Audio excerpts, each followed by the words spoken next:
Bismillahirrahmanirrahim. Assalamu alaikum, dear participants. Welcome to this session of textual study of the Quran. Today we will be finishing off the remaining portion of Surah An'am.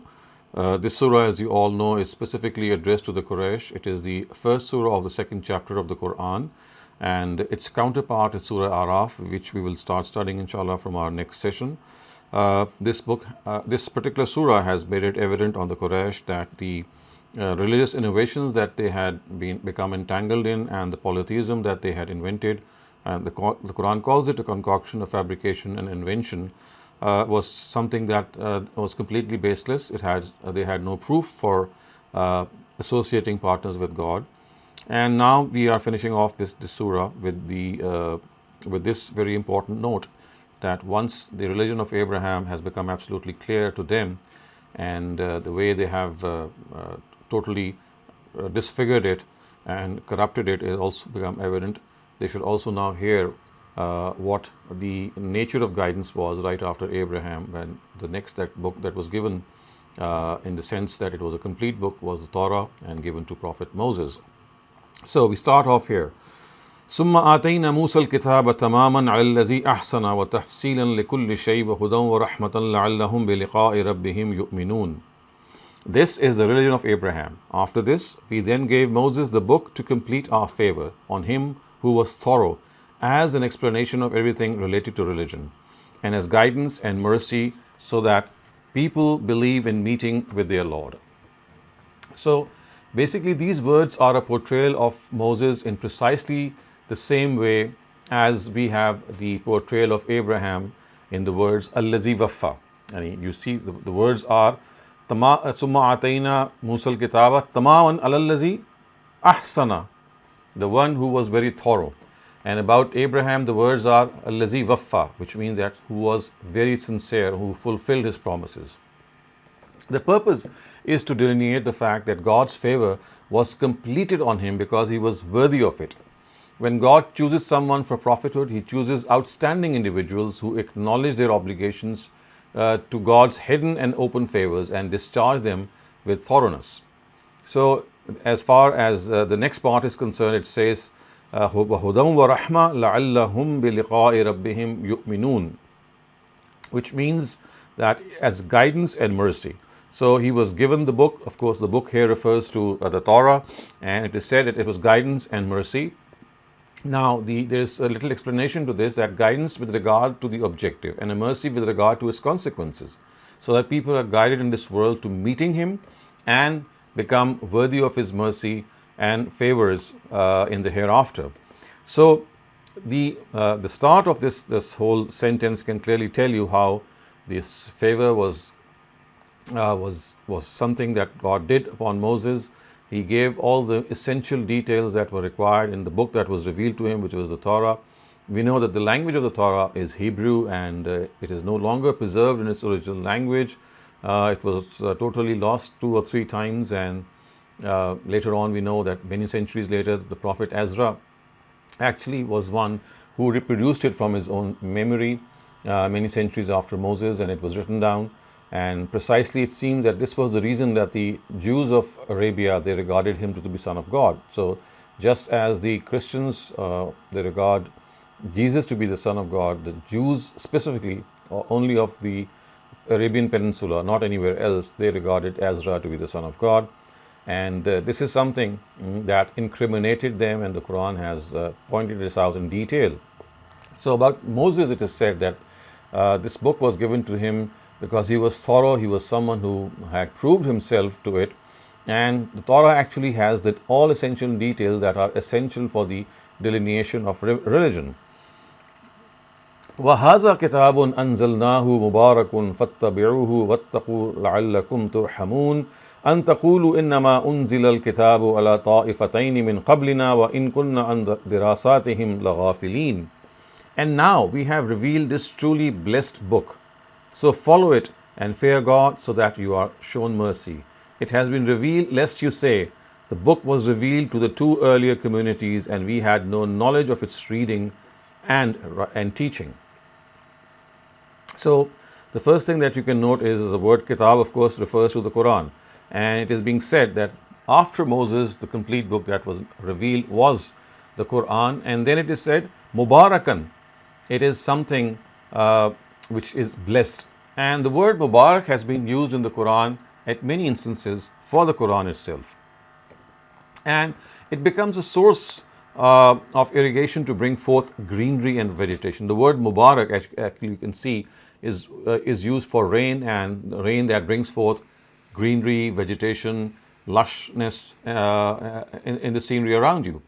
Now, it is this rain which energizes the treasure of seeds sown in it so that they can become lush green plants, and it gives it lush foliage after they have become dry and desolate.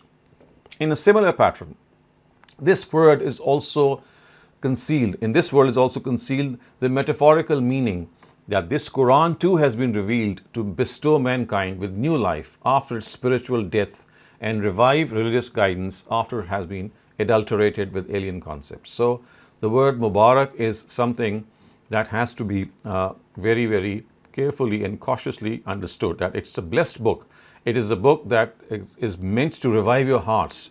It is meant to stir your souls. You need to attach yourself to this book. It is a book that connects you to God, but with the condition that you understand it, you follow it, you propagate it, and you make it your mantra. So this is something that we need to do. We should make the Quran our mantra. It should be read as much as possible, consistently, with a thorough understanding, and at various levels, including comparative study, a simple study, and of course, as has been discussed many times, that if you are able to memorize some of the last surahs of the Quran so that you are able to read them when you are reciting the prayer or offering the prayer, then that's also going to light up your prayer. So the fact that the Quran is a blessed book is something which is worth experiencing. That experience is something that can only be done if we have that deep connection with it. And then when it is said that it has been revealed, lest you say the book was revealed to the two earlier communities. So before them, we know that the two earlier communities were the Jews and the Christians. And we know that the Jews and the Christians, they both received a book. And this is a book which is something that we know, again, in the form of the Torah and in the form of the Gospel, that is something that we don't have at the moment. We don't have it them in their original language, but the Quraysh are being told that this Quran is now being revealed to you so that you don't regret, so that you don't put forth this excuse that our previous communities were given a book each and we were left bereft of it. So now this book has been revealed so that you don't present this excuse. It is a book that is now going to be presented against you, and evidence against you if you do not fulfill your obligations towards it. And these two previous nations, the Jews and the Christians, we know that in their own respect, they were guilty of not preserving the texts of these books. They were lost to posterity, and then some changes were made as well. And at the same time, some of the historical aspects that were not meant to be mixed up with the text also ended up being mixed up with the text. And now we have a jumble of things in which divine revelation and history is mixed up. And therefore, it is essential that we read these books in the light of the Quran. So, وَإِن كُنَّا عَنْ دِرَاسَتِهِمْ لَغَافِلِينَ. So you should not present this excuse that we were not able to read and teach a divine book. The Quran, once it has been revealed to you, it has removed this objection that you could have raised. أَوْ تَقُولُوا لَوْ أَنَّ أُنزِلَ عَلَيْنَا الْكِتَابَ لَكُنَّا أَهْدَى مِنْهُمْ فَقَدْ جَاءَكُمْ بَيِّنَةٌ مِّن رَبِّكُمْ وَهُدًى وَرَحْمَةٌ فَمَنْ أَظْلَمُ مِمَّنْ كَذَّبَ بِآيَاتِ اللَّهِ وَصَدَفَ عَنْهَا سَنَجْزِي الَّذِينَ يَصْدِفُونَ عَنْ آيَاتِنَا سُوءَ الْعَذَابِ بِمَا كَانُوا يَصْدِفُونَ. Or say, had the book been revealed to us, we would have been better guided than them. Thus, a conclusive argument and a guidance and mercy have come to you from your Lord. Who can now be more unjust than the ones who reject the revelations of God and turn away from them? Those who are turning away from our revelations, we shall soon sternly punish them for this turning away. So now, once again, they are being reminded that they don't have any excuse left now. They have now been given the book, the Quran, in their own language, which is a big blessing of God, so that they are able to understand it, something that is always a requisite, that you are given the book that is something in your own language. So, had the book been revealed to us, we would have been better guided than them. This is something now which you can never say. You cannot say to God on the day of judgment that had a book been revealed to us, we would have been better guided than the Jews and the Christians. Because now that book that you are thinking or were thinking that you should have it, have that book, is now in your possession. So, فَقَدْ جَاءَكُمْ بَيِّنَةٌ مِّن رَبِّكُمْ وَهُدًى وَرَحْمَةٌ. So, thus a conclusive argument and a guidance and mercy have come to you from your Lord. Now, this word has been used for the Quran with regard to two aspects.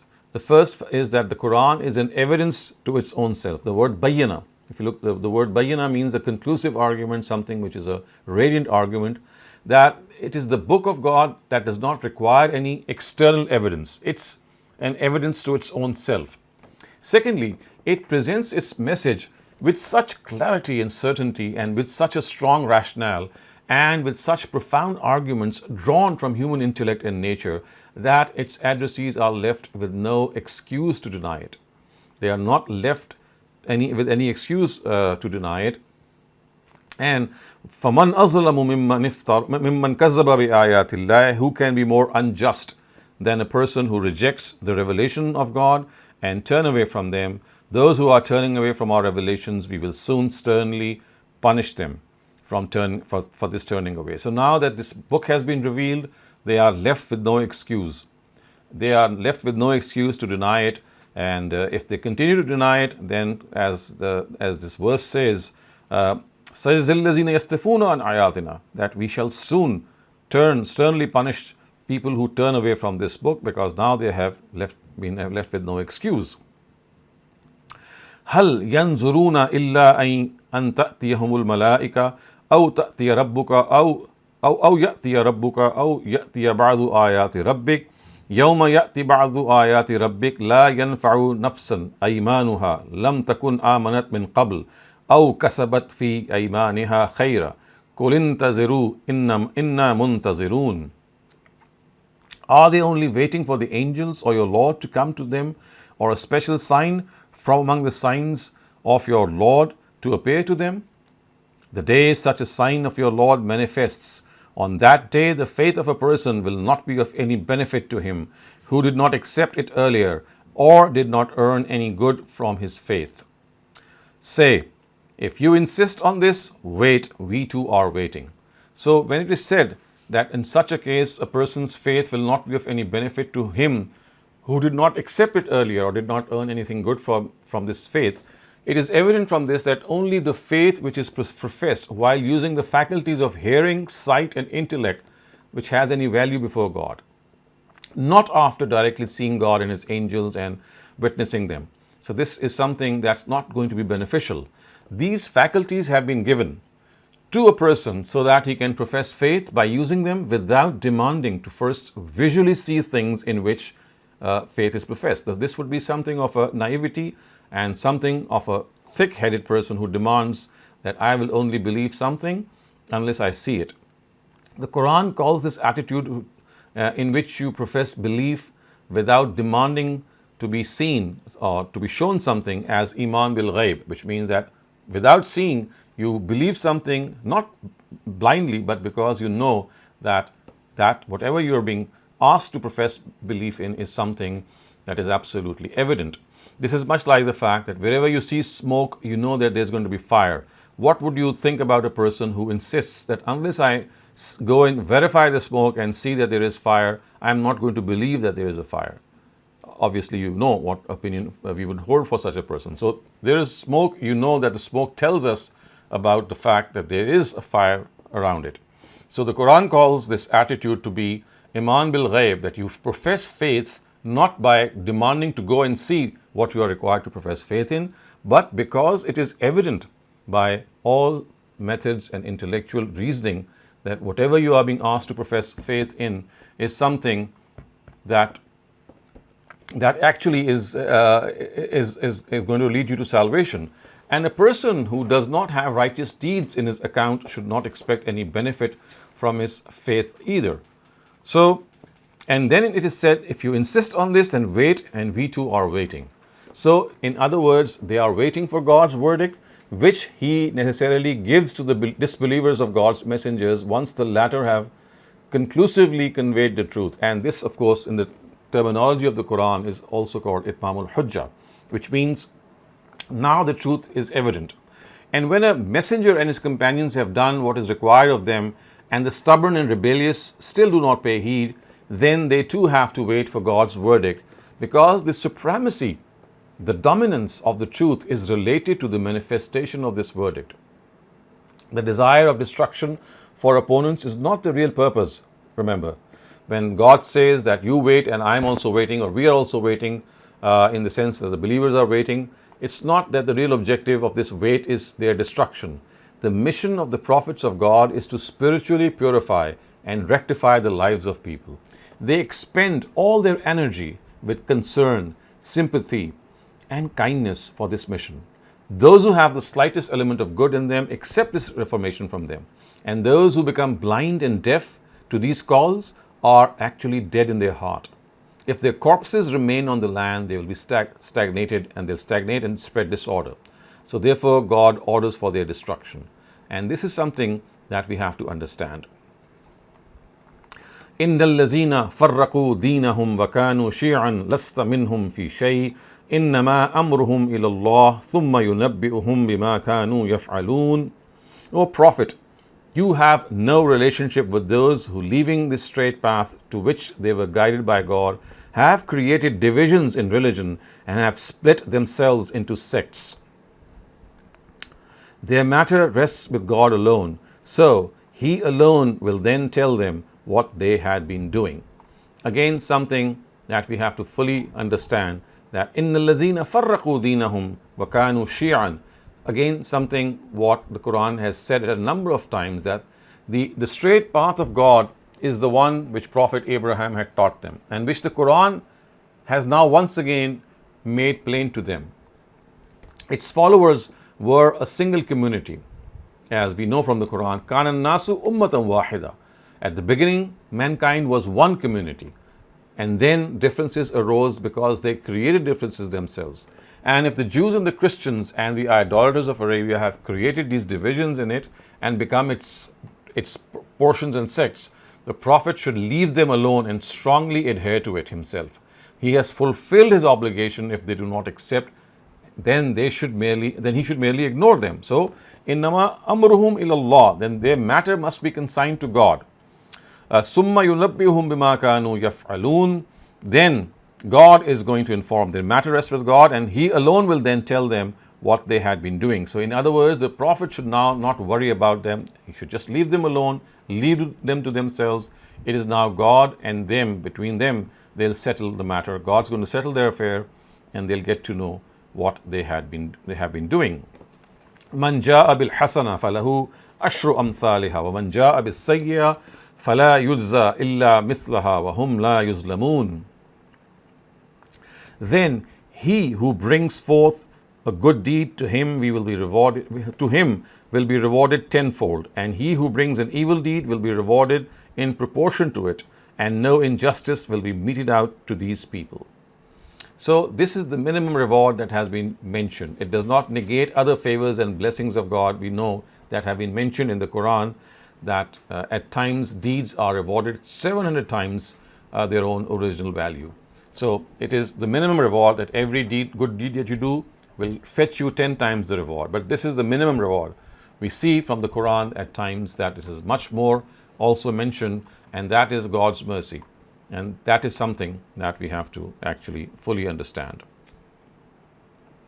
So, قُلْ إِنَّنِي هَدَانِي رَبِّي إِلَىٰ صِرَاطٍ مُسْتَقِيمٍ دِينًا قِيَمًا مِلَّةَ إِبْرَاهِيمَ حَنِيفًا وَمَا كَانَ مِنَ الْمُشْرِكِينَ. Tell them, my Lord has guided me to a straight path, the upright faith, which is the path of Abraham's religion, who was fully devoted and was never among the idolaters. Never among the idolaters, you can see that this phrase occurs in the Quran several times, وَمَا كَانَ مِنَ الْمُشْرِكِينَ, that The fact is that these idolaters would often say that if they are associating partners with God, then this is the religion that they had inherited from Abraham. So they would ascribe it to their forefathers and to Abraham, and the Quran has to make this absolutely evident that this is a stark lie. Abraham never indulged in polytheism. He never did so. The Prophet has completed his duty. Now whoever wants should adopt this path, and as for him, he has to tread it on it come what may.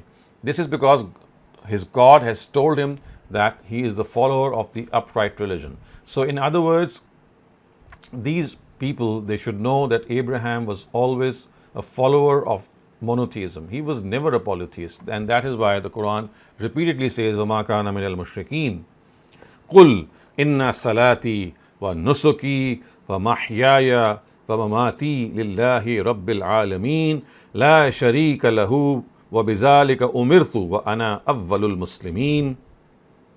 Say, my prayer and my sacrifice, my life and my death, all are for God, Lord of the universe. He has no associate. Thus have I been commanded, and I am the first to submit.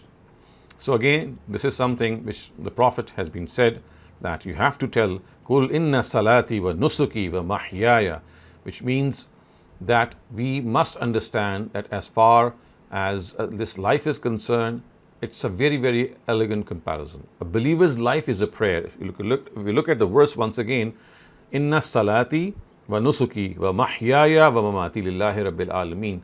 So, a very subtle comparison, that the believer's life is prayer personified, and at his death he desires that God accept the life and wealth that he was always prepared to give to his Creator. So, the prayer is compared with life and the sacrifice with death. Look at the verse once again. Inna salati wa nusuki. So the salati part is related to mahyaya. My prayer is my life. And nusuki, which is my animal sacrifice, or the way I sacrifice an animal for the cause of God, that is like my death. In other words, it is at this end that I will be achieving my real goal. And actually it is an indication that those who follow God's religion, live for God and die for Him, there are no divisions in their lives. From the beginning to the end, they are in harmony. There is no associate of God, and we know La Sharika Lahu. And because of this, there is no associate of God in a person's life as well. It is meant entirely for God, without any division, reservation or exception, and it is purely and solely for God. So La Sharika Lahu bizalika umirtu, He has no associate. Thus have I been commanded. Now, this means that this is my nature. And from God also I have been commanded the same. So, thus having commanded always tells us that, well, it doesn't mean that I have a different perception and I have been commanded something else. No, I have the same perception and I have been commanded as well that I am to submit to the one and only God. Kul أغير الله أبغي ربا وهو رب كل شيء ولا تكسب كل نفس إلا عليها. Ask them, should I seek some other Lord than God when He alone is the Lord of everything? I have fulfilled my duty. If you do not accept, then you should know that each person is responsible for what he earns, and no soul shall bear another's burden. So, I seek some other Lord than God when He is alone the Lord of everything. Actually, this is meant to corroborate whatever answer has been given above, whatever has been said above. So, we have to understand this, that as far as God is concerned, He continuously asks us that, should I seek some other Lord than God when He is alone, when He alone is the Lord of everything?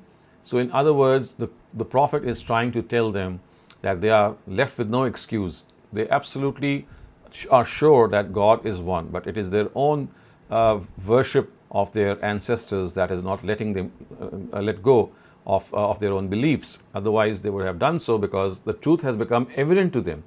And this is something that they have to understand. وَلَا تَكْسِبُ كُلُّ نَفْسٍ إِلَّا عَلَيْهَا. And each person is responsible for what he earns, and no soul shall bear another's burden. That you will be, when you face God, none of the deities will be there to save you. they would have just gone away. They will forsake you. In fact, this is something that we know from the dialogue of these people whom they would regard as deities, and between them they would just disown them. So وَلَا تَزِرُ وَازِرَةٌ وِزْرَ أُخْرَى, that what a person does not bear any other person's burden. ثُمَّ إِلَىٰ رَبِّكُمْ مَرْجِعُكُمْ فَيُنَبِّئُكُمْ بِمَا كُنْتُمْ فِيهِ تَخْتَلِفُونَ. Then to your Lord shall all of you must return. At that time he will tell you in what you have been differing. So once again we have to understand that a lot of these differences that we find today between people are going to be settled in the hereafter. They might never be settled here, and we have to be patient in this regard. We must do our duty and do our best, and then if things still don't get resolved, remember this is the assurance which the Quran has told us here, that a lot of differences will be settled in the next world. We try as we must and as we should. That is something that we must. But again, we must also know that in spite of trying, we might not be able to succeed. وَهُوَ الَّذِي جَعَلَكُمْ خَلَائِفَ الْأَرْضِ وَرَفَعَ بَعْدَكُمْ فَوْقَ بَعْضٍ دَرَجَاتٍ لِيَبْلُوَكُمْ فِيمَا آتَاكُمْ إِنَّ رَبَّكَ سَرِيعُ الْعِقَابِ وَإِنَّهُ لَغَفُورٌ رَحِيمٌ. Bear in mind, it is He who has granted you authority of the earth and exalted one of you in status above the other, so that He may test you in what He has given you. Rest assured, O Prophet, very swift is your Lord in retribution also, and yet is very forgiving and very merciful. So, whether it is sovereignty of the earth which is given to people in their capacity of human beings, or preeminence of certain nations and people over one another, we have to remember that all this is from God, and these are given to mankind as a trial and test. So, why should partners be associated with Him if no one has a share of blessing mankind with these favors? Similarly, why should people become arrogant and rebellious instead of becoming obedient for these favors when in the first place they were not even entitled to? And when it is said that Inna Rabbaka Sariyul Hisab, that your Lord in retribution, He is very swift in retribution, yet He is also forgiving and merciful. We come to a beautiful end to this surah in these words, that your Lord is swift in retribution. Inna Allah Sariyul Iqab wa innahu laghafurur rahim. In spite of being swift in retribution, He is very forgiving and merciful. This is like a note of assurance and attention given to the Prophet. The Prophet is told that he should rest assured that if these people do not accept his call, they shall soon be seized by the Almighty. And if they do, then remember, God is forgiving and merciful. If they sincerely trust Him and truthfully turn to Him, He will forgive their sins and engulf them in His mercy. So that is an aspect of God that all of us must keep in mind, that yes, He is stern in His retribution, but then if people turn to Him, He is waiting for them. He is like a shepherd who has lost a sheep, and He waits for that sheep to come back to the herd. And that is precisely what we find in the ancient scriptures as well, in the previous scriptures, that God is someone who is waiting for His lost sheep to return to Him. And when they do, or when they come back to Him, He actually celebrates this return. In a similar way, when we come back to God, when we return to God, He celebrates this return. It is something which makes Him very happy. So, dear viewers, with this last words of the surah, let us also make this commitment that whenever we do something wrong, whenever we make a mistake, whenever we sin, it's never too late to ask for God's forgiveness in life. It's never too late. We can start again. We can take a next breath, a fresh breath, in which we once again rise after every fall. God is not there to punish us. He is there to be merciful for us. So with these words, we come to an end to this surah. Inshallah, in our next session, we will start off with Surah Araf, the counterpart. And for the moment, if you have any questions regarding the passage that we have just studied, you may raise them. Assalamu alaikum, Dr. Saleem. Assalamu alaikum, everyone. I do have 2 chat questions, Dr. Saleem. No raised hands at this time. So I'll be reading out the chat question to you. The first one is, verse 159 says about those who created divisions in their religion and became divided into groups. Does this also apply to present day Shia and Sunni divide? No, it does not. I mean, basically, this is something which is being told to the Prophet that in the past, this is what happened, that those who created divisions in their religion, and وَكَانُوا شِيًّا لَسْتَ مِنْهُمْ فِي شَيْءٍ, you have nothing to do with them. Remember, this is the Prophet which is being addressed. So this verse is very specific. However, I mean, the fact that Muslim Ummah has been divided into sects, or the Christians and the Jews were divided similarly, that's a reality in itself. But this verse is not referring to that, to this particular instance, because remember, it is the Prophet which is being addressed. وَكَانُوا شِيَعًا لَسْتَ مِنْهُمْ. These were the groups, but O Prophet, you are not among them. Okay, Dr. Saleem, I have another question in the chat. In verse 160, you mentioned this is the minimum reward and there is a mention of 700-fold Right. reward. Please share the verse and for what you are rewarded 700-fold. So this is, I would not be remembering the exact number, but it is. It goes like this: مَثَلُ الَّذِينَ يُنْفِقُونَ فِي أَمْوَالِهِمْ كَمَثَلِ حَبَّةٍ سَبْعَةِ سَنَابِلَ فِي كُلِّ سُنبُلَةٍ مِائَةُ حَبَّةٍ, which means that it's like when you spend something for the cause of God, and this occurs near the end of Surah Baqarah, the second surah, then your reward will be like 700 grains. I mean, the example is given as if there are 700 grains in a seed, and the way it is multiplied. So you will find this being mentioned near the end of Surah Baqarah. Specifically, I think something around verse 240 or 245.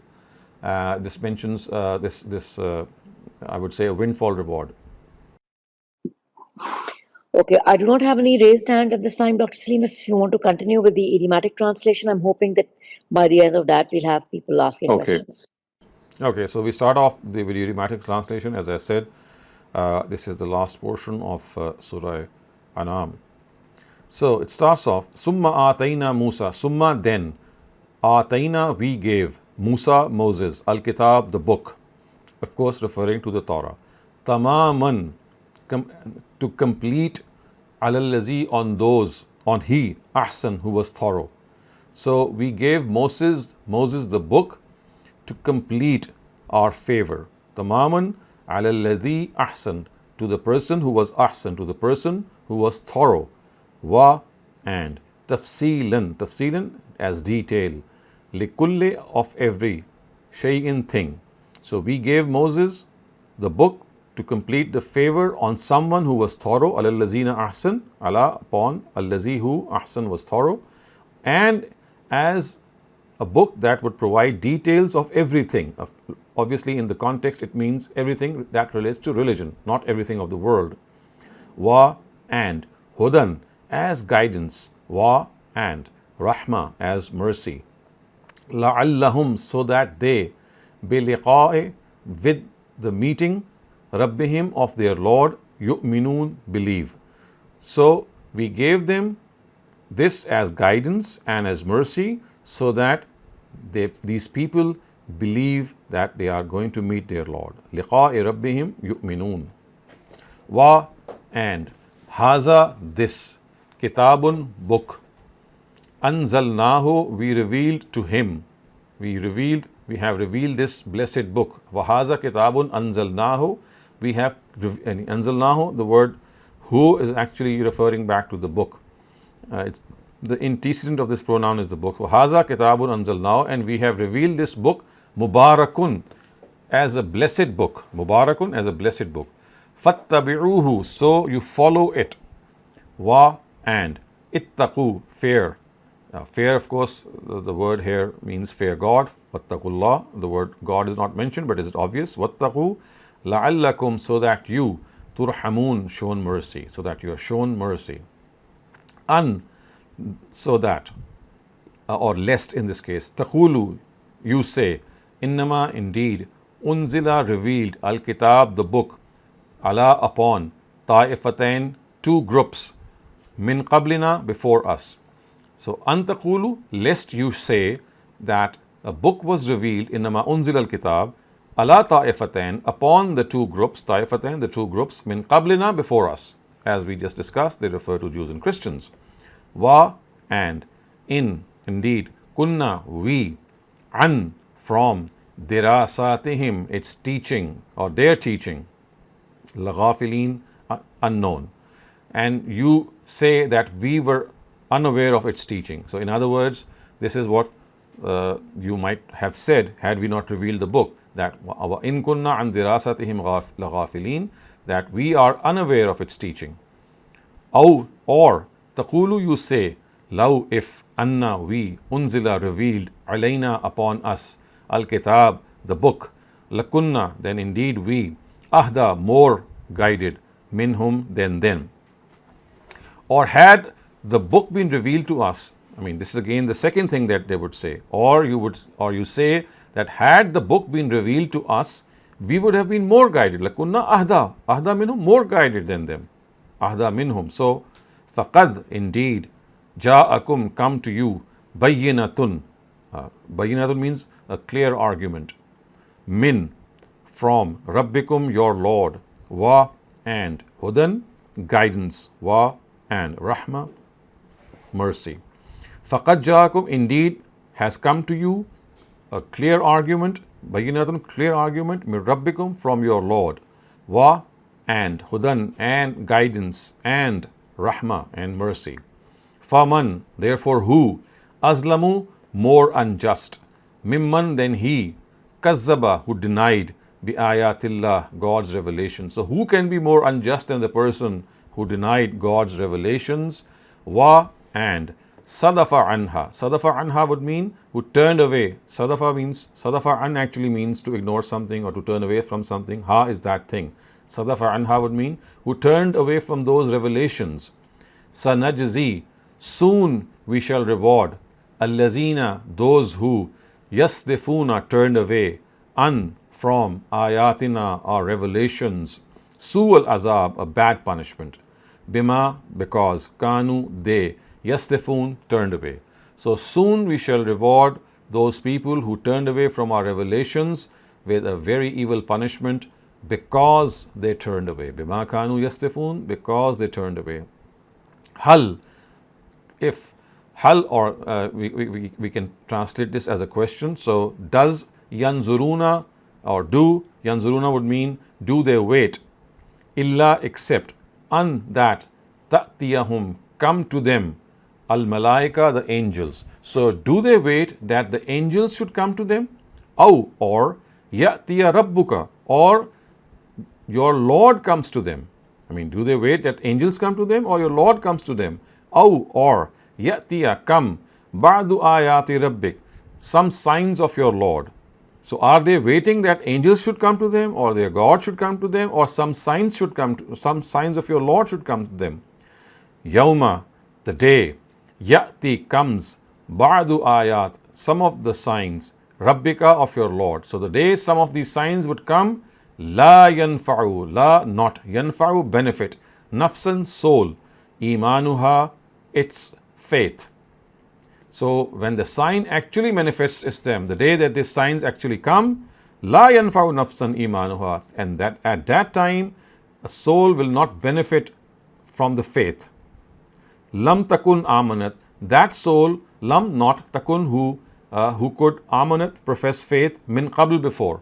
So in other words, the people who have professed faith, when the sign comes to them, the sign of their Lord comes to them, their faith is not going to be beneficial. La yanfa'u, it's not going to be beneficial because they did not profess faith earlier. Lam takun amanat min qabl.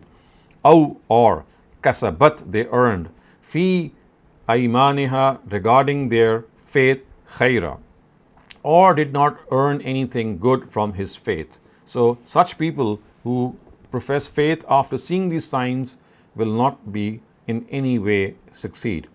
Kul, say, intaziru, wait. Inna, indeed we, muntazirun, also waiting. So you wait and we are also waiting. Inna, indeed, allazina, those who, farraqu, divided, dinahum, their religion, dinahum, their religion, wa, and, kanu, they were, shi'an, they were divisions, they were divided, lasta, you are not, minhum, among them, fi shay'in, in any way. So in allazina farraqu dinahum would mean that those who have divided their religion, and kanu shi'an, and they have become sects.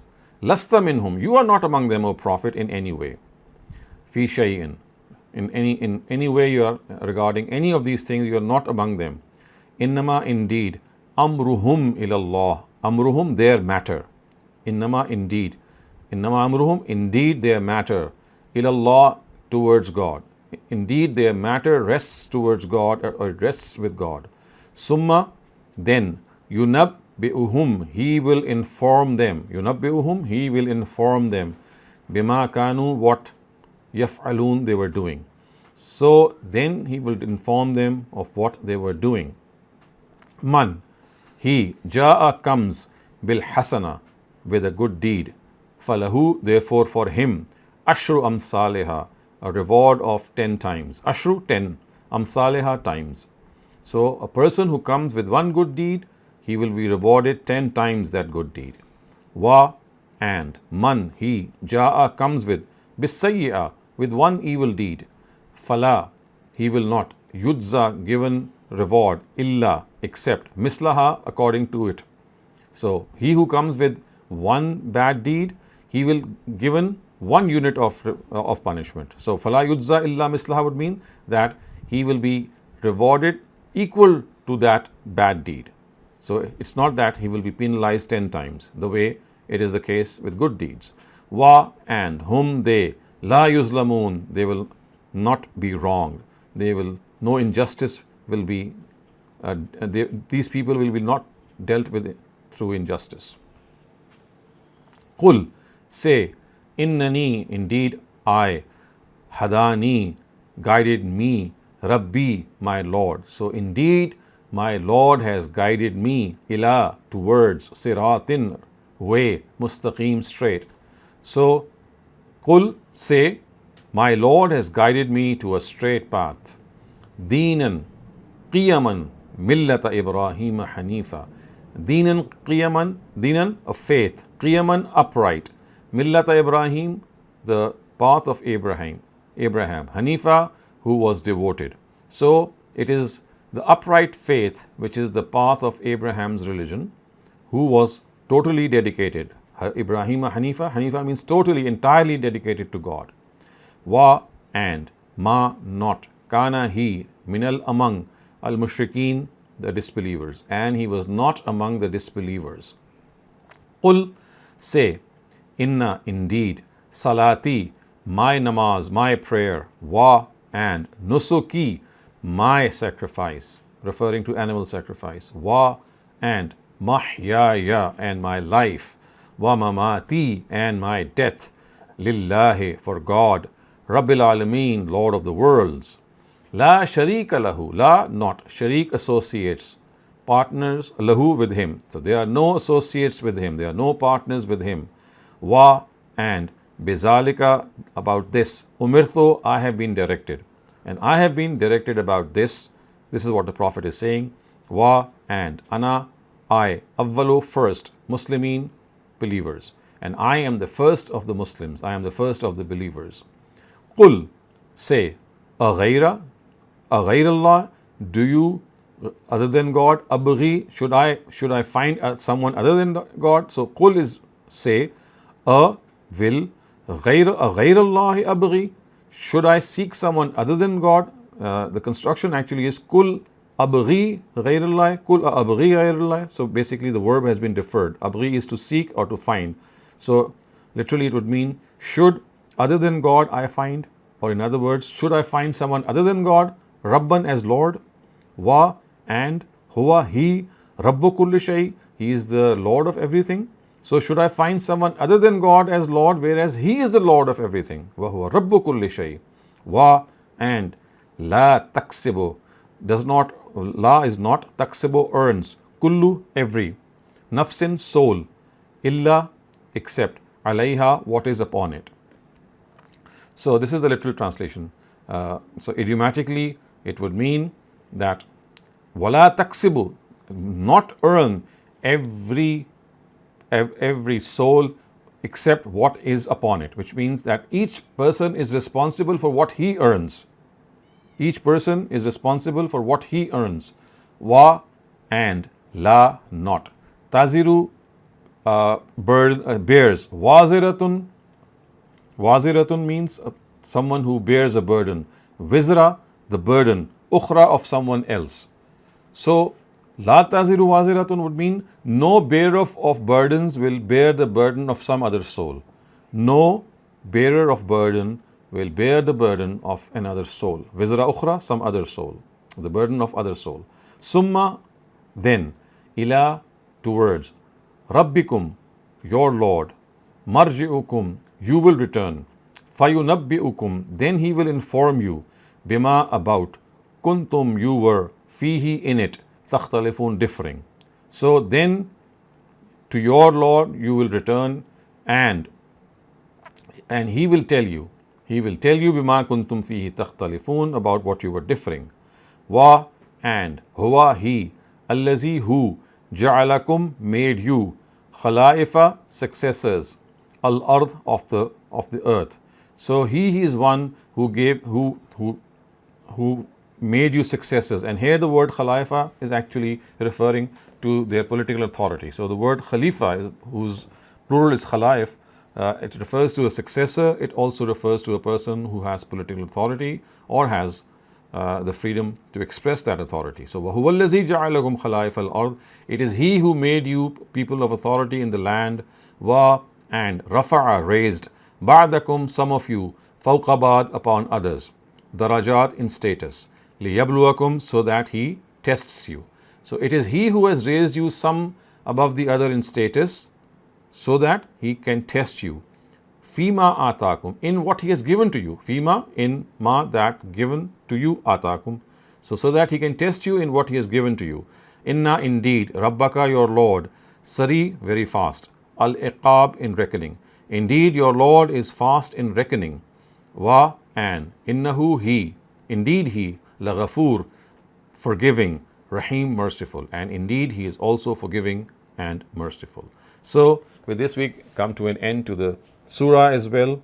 And now if you have any questions regarding the overall passage that we have studied, you may raise them. So Dr. Saleem, I have a question in the chat. I am not sure. It is passage related, but also a general question. Can I just ask it since I don't have any raised hands right now? Okay. Please So go it ahead. says in the verse 159, or many verses like hijab related verses are not applicable to us, then why are they part of the Holy Quran? If Allah the Almighty and Bearer of unlimited wisdom made these ayahs a part of the guiding book, they must relate to us.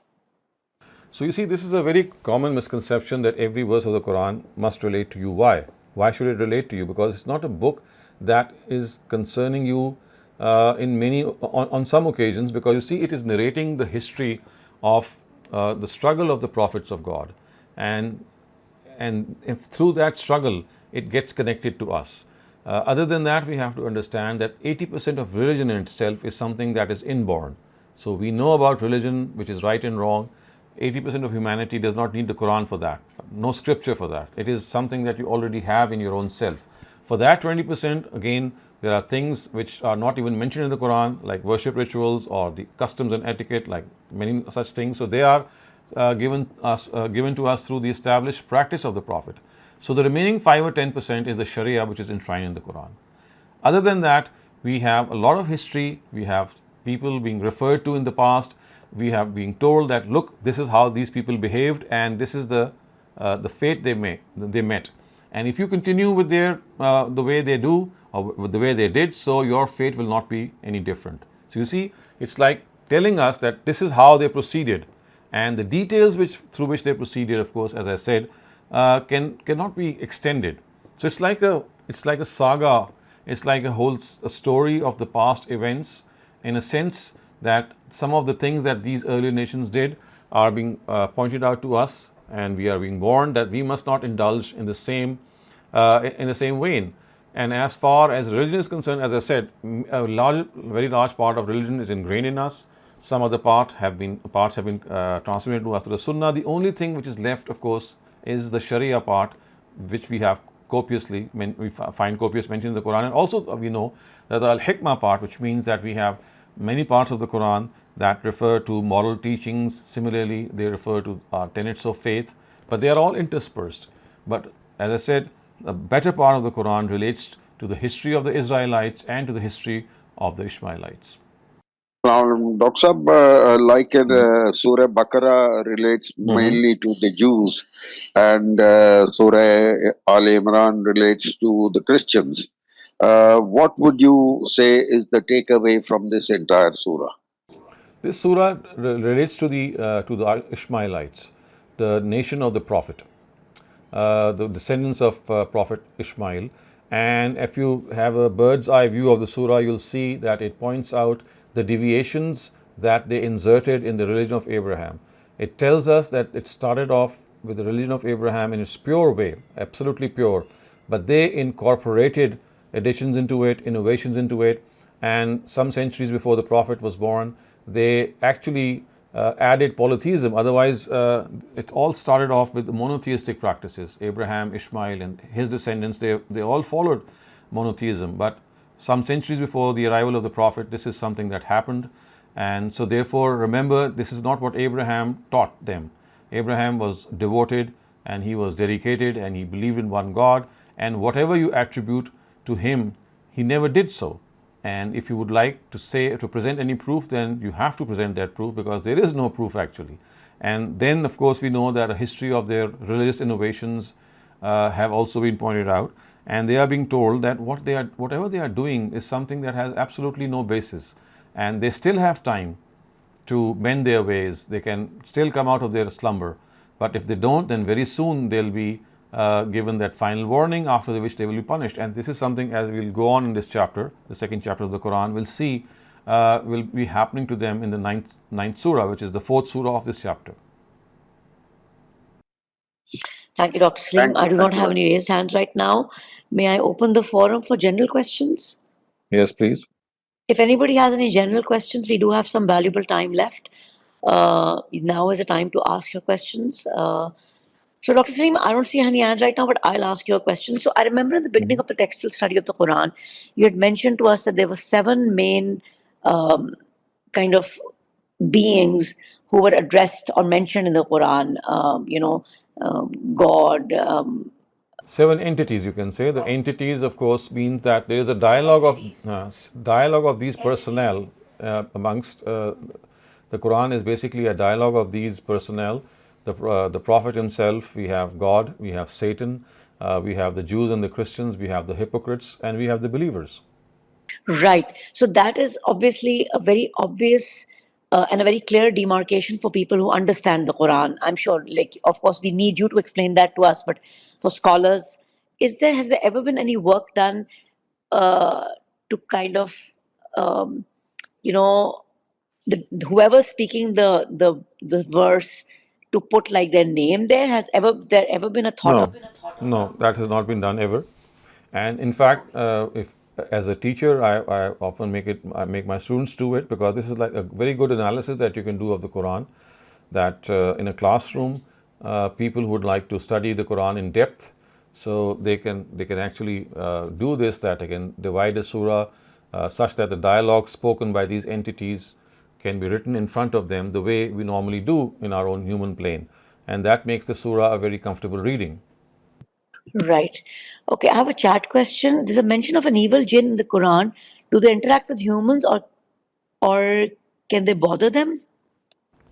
This is not the topic of the Quran. We don't know anything how the jinn interact with the Quran. The Quran does tell us that there are evil jinn, and also tells us that they whisper evil suggestions in our soul, just as human beings whisper evil suggestions, and that's all. How they can come and possess us, or how they can come and interact with us, the Quran is absolutely silent. Okay, Naushad Shafqat Saab, please ask your question. Yes, Dr. Just wanted to know about the Azan on Fridays. Many mosques that you hear, they give the Azan for Zohar prayers at 1 o'clock, but on the day of Jummah, for the Jummah namaz, they don't give that Azan, and they give it somewhere very close to the namaz. While the others, they usually give one Azan first, and then later follow it up with another Azan. And before I leave, sir, just on what Disma asked, there is group which has recently posted a dialogue type of presentation of the Quran. I'll see if I Hmm. can find it and I can send it to her, Okay. where there are characters given and they Hmm. speak out their dialogue. So this azan thing is something that was the second azan was something that was added in the time of Caliph Usman. It's just a call before the actual azan to let people know that the time of the prayer is coming up. It's like just letting them know that the time is near, because we know that in his own times, Caliph Usman's times, the population had expanded. Medina had become a big cantonment as well. So the azan, which is given as a supplement to the first actual azan, is just meant to let the people know that that they should be aware that the time for the Jummah prayer is approaching. So thank you everyone for joining us today for this wonderful session, and inshallah we'll be opening up on Saturday for another session, and then of course textual study on Sunday. Khuda Hafiz everyone. Thank you, Dr. Saleem.